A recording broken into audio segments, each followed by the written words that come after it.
السلام عليكم ورحمة الله وبركاته، أهلا بيكم في فيديو جديد، فيديو خاص بطلاب الصف الثالث الثانوي اللي لحد دلوقتي منتظرين موقفهم ومستنيين هيعملوا ايه. هل هيتم التأجيل ولا مش هيتم التأجيل؟ هل فعلا هيتم النظر بعين الرحمة بالنسبة لحالتهم الصحية وحالتهم النفسية، ولا هيتم النظر بعين المصلحة الخاصة بالناحية التعليمية فقط دون أي جوانب أخرى أو دون الالتفات إلى أي جوانب أخرى؟ في الحقيقة كل الطلاب حاليا قاعدين على أعصابهم، سواء كان الأهالي حتى أو أولياء الأمور، سواء كان ناس مخلصة المنهج أو ناس مش مخلصة المنهج، كله قاعد دلوقتي على أعصابه.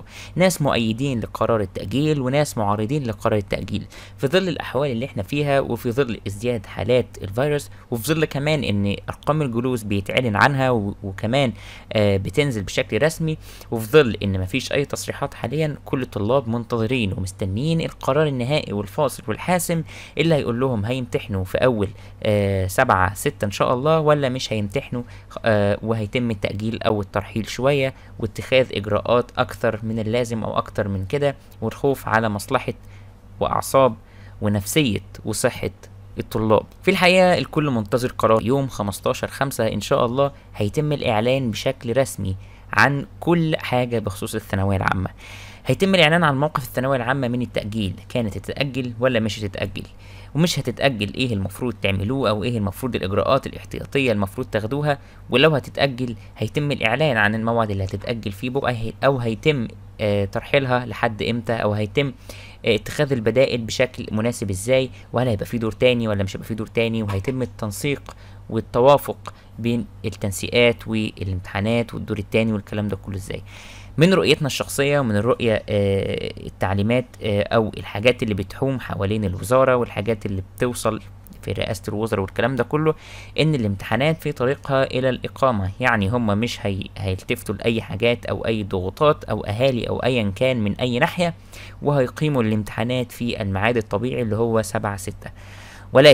ولكن نحن في انتظار القرار الرسمي الى حين صدوره ان شاء الله. احنا اول ناس ان شاء الله هنذيع القرار الرسمي، هنذيع المؤتمر كمان لو امكن، ولو كان عندنا الصلاحيات وقدرنا ناخدها كمان هنذيع كل تفصيلة هتحصل. ولكن توقعنا او تمنينا انهم ينظروا بعين الرحمة ان شاء الله، بينظروا بعين الرحمة للطلاب والاهالي، والحفاظ على الصحة النفسية والصحة الجسدية والبدنية والعقلية وكل انواع الصحة من حيث الطلاب، وانهم يأجلوا او يرحلوا شوية عشان على الاقل الامور تهدى، مع انها لا تبشر بالخير خالص، وشكلها مش هتهدى او مش هتستقر دلوقتي خالص.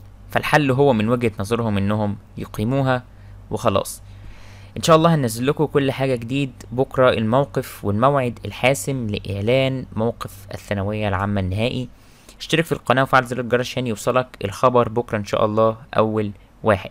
كمان ما تنساش تضغط زر لايك تقديرا ودعما، وتقول لنا في الكومنتس انت رايك ايه، عايزه تتاجل ولا ما تتاجلش، ولو عايز تتاجل عايزه تتاجل والبديل هيبقى ايه او حلولك هتبقى ايه، ولو مش عايز تتاجل يا ريت تقول برضه مش عايزه تتاجل ليه. واهم حاجه مصلحتك التعليميه، مصلحتك الصحيه، مصلحه اهلك واولياء امورك، مصلحه الناس والمجتمع، عشان نحميه ونحافظ عليه ونحافظ على صحتكم.